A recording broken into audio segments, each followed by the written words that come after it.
नमस्कार। आज हम गुजरात के भरूच जिले से जुड़े एक काफी पेचीदा मामले पर बात करने वाले हैं। ये कहानी है शंकरा सिंचाई योजना की। सुनने में लगता है कोई 40 साल पुराना जमीनी विवाद, जी। लेकिन ये आज भी हजारों लोगों की जिंदगी से जुड़ा है।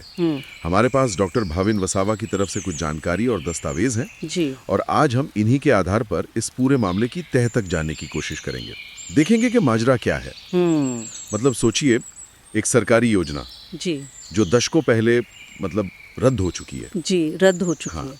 वो आज भी कैसे किसानों को, खासकर वहाँ के आदिवासी समुदायों को, उनके जीवन को, उनके अधिकारों को प्रभावित कर रही है। यही तो सवाल है। ऐसा क्यों है कि एक साफ सरकारी आदेश है कि भाई जमीन अधिग्रहण रद्द, लेकिन फिर भी वो जमीन का मामला उलझा हुआ है। उलझा हुआ है। तो इसमें सरकारी आदेश भी हैं, जमीन पर कब्जे को लेकर भी सवाल हैं, और तो और संवैधानिक अधिकारों के हनन के भी आरोप हैं, गंभीर आरोप। बिल्कुल। चलिए तो फिर खोलते हैं इस मामले की परतें इन्हीं दस्तावेजों के सहारे। तो शुरू करते हैं बिल्कुल बेसिक से। ये शंकरा सिंचाई योजना आखिर थी क्या भला? जो जानकारी है हमारे पास उसके मुताबिक 1978-79 के आसपास भरूच जिले में ये शुरू हुई थी सिंचाई के लिए। जी हाँ, मकसद तो बिल्कुल साफ था, सिंचाई व्यवस्था बनाना, नहरें वगैरह। लेकिन यहाँ सबसे दिलचस्प और शायद सबसे ज़रूरी बात यह है कि इन दस्तावेज़ों से पता चलता है कि सरकार ने इसको आधिकारिक तौर पर 1980 में ही रद्द कर दिया था। अच्छा, 1980 में ही? हाँ, मतलब शुरू होने के बस 1-2 साल के अंदर ही प्रोजेक्ट पर ताला लग गया। ये बात गांठ बांधने वाली है क्योंकि आगे की पूरी कहानी इसी एक पॉइंट पर टिकी है, आप देखेंगे। ओके, तो 1980 में योजना रद्द, यहीं से मामला फिर उलझना शुरू होता है ना? बिल्कुल। क्योंकि प्रोजेक्ट बंद होने के बावजूद जमीन का मामला चलता रहा। दस्तावेज ये दिखाते हैं कि 11 जुलाई 1985 को गुजरात के राजस्व विभाग ने बाकायदा भरूच के कलेक्टर को लिखा भी। हाँ, लिखा था कि भाई सिंचाई विभाग को अब इस जमीन की कोई जरूरत नहीं है। ये तो मतलब साफ इशारा था कि जमीन अधिग्रहण की जो भी प्रक्रिया चल रही है उसे रोक दिया जाए। बिल्कुल। देखिए, जब प्रोजेक्ट ही नहीं रहा और जिस डिपार्टमेंट के लिए जमीन चाहिए थी उसने खुद कह दिया कि भाई हमें नहीं चाहिए, हाँ, तो कायदे से तो जैसा आपने कहा कहानी वहीं खत्म हो जानी चाहिए थी, पर ऐसा हुआ नहीं। हाँ, यहीं तो वो ट्विस्ट आता है। योजना रद्द हो चुकी है, चिट्ठी जा चुकी है कि जमीन नहीं चाहिए। उसके बावजूद 23 सितंबर 1986 को, सोचिए, प्रोजेक्ट बंद होने के पूरे 6 साल बाद, 6 साल, हाँ, एक अवार्ड घोषित किया गया। अवार्ड मतलब वो जमीन अधिग्रहण के मुआवजे का सरकारी फैसला। और जो जानकारी हमें मिली है वो स्रोत इसे पूरी तरह मनमाना और शक्ति का दुरुपयोग बता रहा है। ये वाकई में प्रक्रिया पर एक बहुत बड़ा सवाल खड़ा करता है। अगर हम इन दस्तावेजों को देखें तो तर्क ये है कि जब परियोजना ही खत्म हो चुकी थी तो उसके लिए जमीन अधिग्रहण का अवार्ड घोषित करने का कानूनी आधार क्या बचता है? कोई नहीं। बिल्कुल। कहा जा रहा है कि ये अवार्ड अपने आप में ही बेमानी था, क्योंकि जिस मकसद यानी सिंचाई योजना के लिए ये किया जा रहा था वो मकसद तो सरकार 6 साल पहले ही खत्म कर चुकी थी। और फिर आता है वो दस्तावेज जिसे इन कागजातों में, मतलब डॉक्टर वसावा की तरफ से जो जानकारी है उसमें इस केस का सबसे अहम सबूत माना जा रहा है, एक तरह का ब्रह्मास्त्र। अच्छा, कौन सा? ये है 2 मई 1988 का एक सरकारी आदेश। ये आदेश भूमि अधिग्रहण अधिनियम 1894 की धारा 48(2) के तहत जारी हुआ था। हाँ, धारा 48(2) ये बहुत महत्वपूर्ण है। ये धारा सरकार को ये अधिकार देती है कि वो जमीन अधिग्रहण की प्रक्रिया से पीछे हट सकती है अगर, और ये जरूरी है, अगर उसने जमीन का भौतिक कब्जा मतलब फिजिकल पोजीशन न लिया हो। और इस आदेश में क्या लिखा था? और इस 1988 के आदेश में, जैसा कि इन दस्तावेजों में बताया गया है, बिल्कुल साफ साफ लिखा था कि सरकार ने जमीन का भौतिक कब्जा नहीं लिया है। नहीं लिया है और जमीन अभी भी मूल मालिकों के पास ही है। इसीलिए सरकार अधिग्रहण की ये कार्रवाई वापस ले रही है। एक मिनट, मतलब 1988 में सरकार ने खुद मान लिया, लिख के दिया कि जमीन का कब्जा नहीं लिया और अधिग्रहण वापस। जी, इन दस्तावेजों का तो यही दावा है, पुख्ता दावा। इस लिहाज से अगर देखें तो कानूनी तौर पर जमीन 1988 में ही पूरी तरह से अधिग्रहण से मुक्त हो जानी चाहिए थी। ये दस्तावेज एक तरह से सरकारी पुष्टि थी कि भाई जमीन मूल मालिकों की ही है और उस पर अब इस सरकारी योजना का कोई लेना देना नहीं बचा है। तो फिर यहाँ सबसे बड़ा मतलब यक्ष प्रश्न खड़ा होता है, अगर जमीन 1988 में कानूनी तौर पर आज़ाद हो गई थी जी, तो आज कितने 37 साल बाद भी, जैसा कि ये जानकारी बता रही है, किसान परेशान क्यों है? इस जमीन के 712 रिकॉर्ड में वो सरकारी बोझ या शंकरा सिंचाई योजना हेतु करके जो एंट्री है, हाँ, वो एंट्री। उसका क्या मतलब है? वो अब तक हटाई क्यों नहीं गई? बस यही इस पूरे मामले का केंद्रीय विरोधाभास है। इसी की वजह से ये मामला आज तक खिंच रहा है, अटका हुआ है। देखिए, कागज पर 1988 के आदेश के हिसाब से जमीन मुक्त है, लेकिन जमीन के जो ऑफिशियल रिकॉर्ड हैं, जो 712 का दस्तावेज होता है, रेवेन्यू रिकॉर्ड, हाँ, उसमें आज भी ये एंट्री बैठी हुई है कि जमीन शंकरा सिंचाई योजना के तहत अधिग्रहित है। और ये सिर्फ एक मतलब क्लर्क की गलती या रिकॉर्ड की गड़बड़ी नहीं है, इसका सीधा और बहुत बुरा असर किसानों की जिंदगी पर पड़ रहा है। कैसा असर पड़ रहा है? क्या दिक्कतें आ रही उन्हें इस एंट्री की वजह से? जानकारी ये बताती है कि इस एंट्री के कारण किसान अपनी ही जमीन पर, सोचिए, अपनी जमीन पर बैंक से लोन नहीं ले पा रहे हैं। अरे, बैंक कहता है जी आपके रिकॉर्ड में तो सरकार का बोझ दिख रहा है, हम लोन कैसे दें? वो जमीन को खेती के अलावा किसी और काम के लिए, मतलब नॉन एग्रीकल्चर यूज के लिए परमिशन नहीं ले पा रहे हैं। ना उस पे कोई निर्माण कर पा रहे हैं, ना कोई और विकास। मतलब कानूनी मालिक तो शायद वो है, लेकिन अपनी ही संपत्ति का इस्तेमाल करने के उनके हाथ बंधे हुए हैं। ये तो बहुत ही अजीब स्थिति है। और यहीं पर संविधान के अनुच्छेद 301 का जिक्र आता है। ये अनुच्छेद कहता है कि किसी भी व्यक्ति को उसकी संपत्ति से कानून के अधिकार के बिना वंचित नहीं किया जा सकता। हाँ, राइट टू प्रॉपर्टी। जी, यहाँ तर्क ये दिया जा रहा है कि भले ही जमीन सीधे तौर पर छीनी नहीं गई, लेकिन रिकॉर्ड की एक, कह लीजिए, गलत एंट्री ने किसानों को उनकी संपत्ति के इस्तेमाल के अधिकार से प्रभावी रूप से वंचित कर दिया है। और यह अनुच्छेद 301 का उल्लंघन है। और ये मामला कोई छोटा मोटा नहीं है ना? मतलब कुछ एकड़ जमीन या एक दो किसानों का नहीं है। नहीं, बिल्कुल नहीं। दस्तावेजों के मुताबिक इसका दायरा काफी बड़ा है। ये भरूच जिले के कई गांवों तक फैला हुआ है, जैसे भीमपुर, आमोद, भूरी, माधवपुरा, मालजीपुरा, कई गांव हैं। अच्छा। और बताया गया है कि 256 से ज्यादा सर्वे नंबर, यानी जमीन के अलग अलग टुकड़े, इससे प्रभावित हैं। तो आप अंदाजा लगा सकते हैं कि हजारों किसान और उनके परिवार इससे सीधे तौर पर जुड़े हुए हैं। एक और अहम बात जो इन कागजातों में उठाई गई है वो ये कि ये पूरा इलाका भारत के संविधान की 5वीं अनुसूची यानी शेड्यूल 5 के तहत आता है। इसका क्या मतलब है, क्या अहमियत है इसकी? देखिए, 5वीं अनुसूची वाले इलाके वो होते हैं जहां आदिवासी आबादी काफी ज्यादा होती है। हाँ, ट्राइबल एरियाज। जी, और उनके हितों की रक्षा के लिए विशेष कानूनी प्रावधान लागू होते हैं। यहाँ जमीन से जुड़े मामलों में खासकर गैर आदिवासियों को जमीन ट्रांसफर करने या जमीन के इस्तेमाल को लेकर काफी कड़े नियम होते हैं। दस्तावेज ये बताते हैं कि प्रभावित जमीनों में से कई जमीनें आदिवासी समुदाय की हैं और अक्सर ये जमीन ही उनकी रोजी रोटी और पहचान का एकमात्र जरिया होती है। तो इस मामले का एक आदिवासी अधिकार का पहलू भी बहुत मजबूती से उभर कर आता है। तो मामला वाकई काफी पेचीदा है। जमीनें भी अलग अलग स्थिति में होंगी शायद। हाँ, क्या इन दस्तावेजों में इसे समझने का कोई तरीका बताया गया है? कोई क्लासिफिकेशन है? हाँ, बिल्कुल।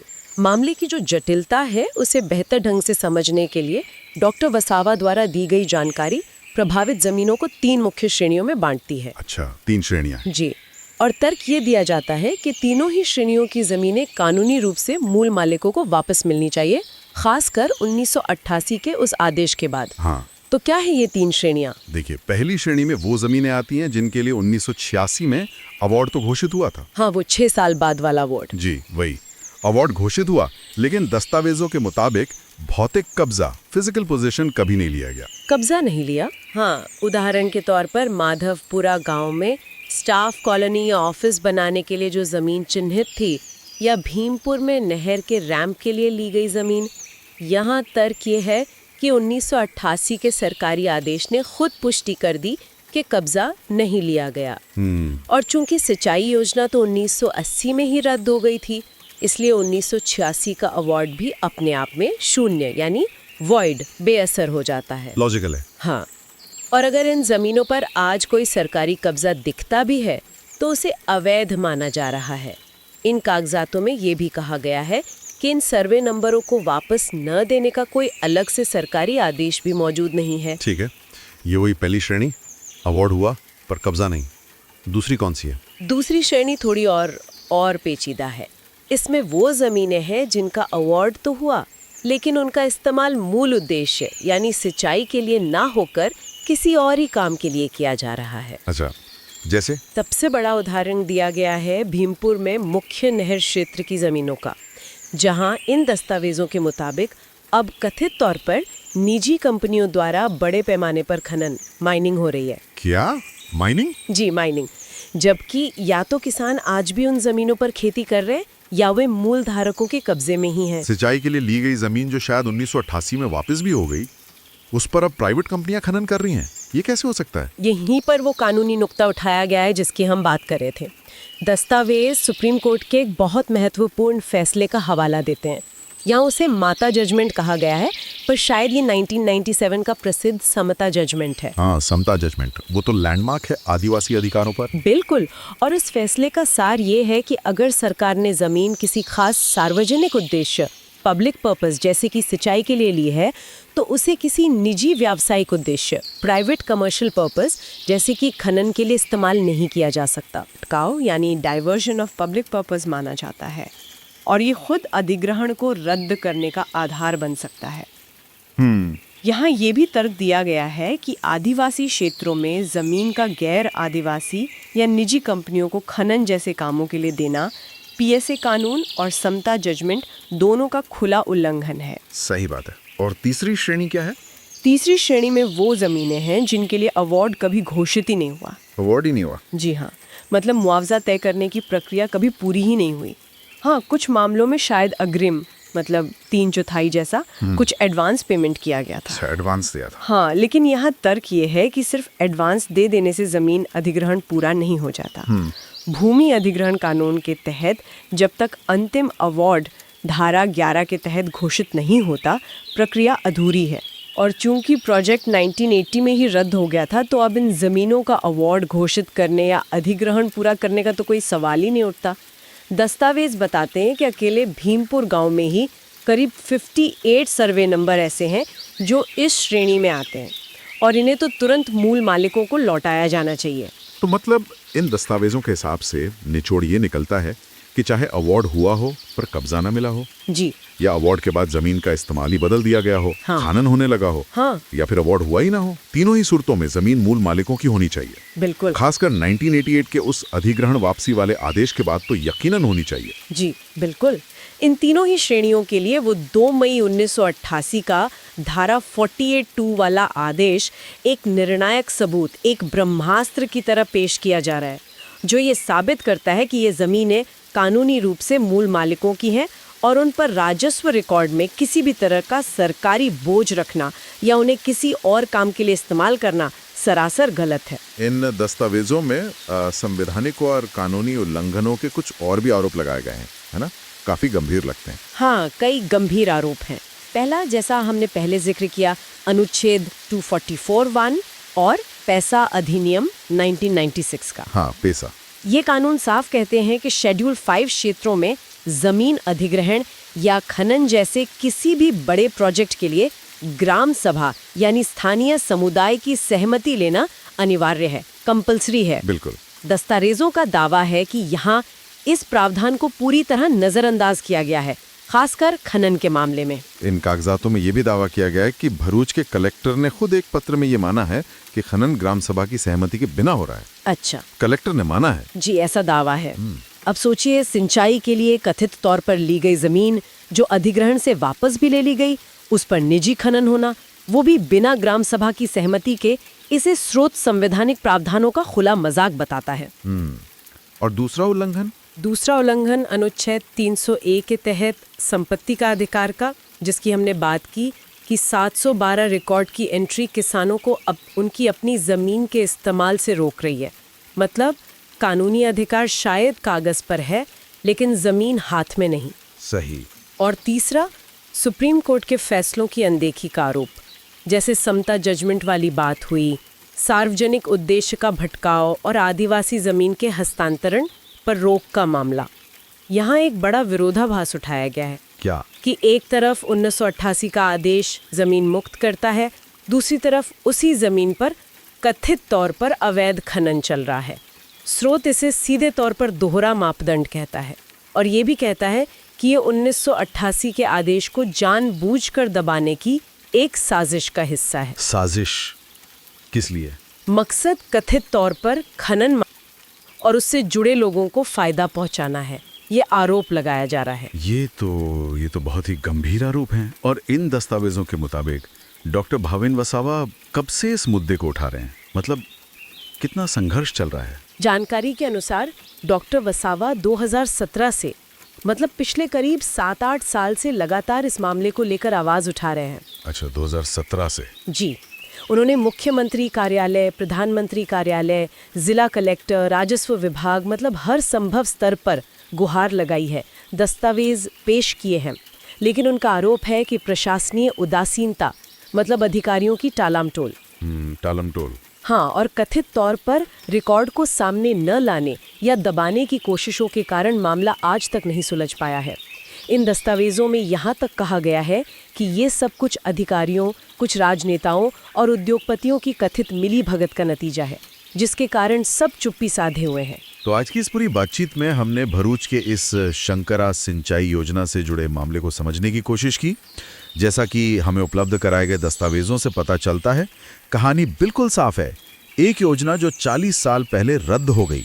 जी, एक सरकारी आदेश जो जमीन अधिग्रहण वापस लेता है, लेकिन जमीन के रिकॉर्ड पर आज भी सरकारी बोझ है और लोग, किसान, आदिवासी अपने अधिकारों के लिए भटक रहे हैं। ये विरोधाभास वाकई हैरान करने वाला है। बिल्कुल।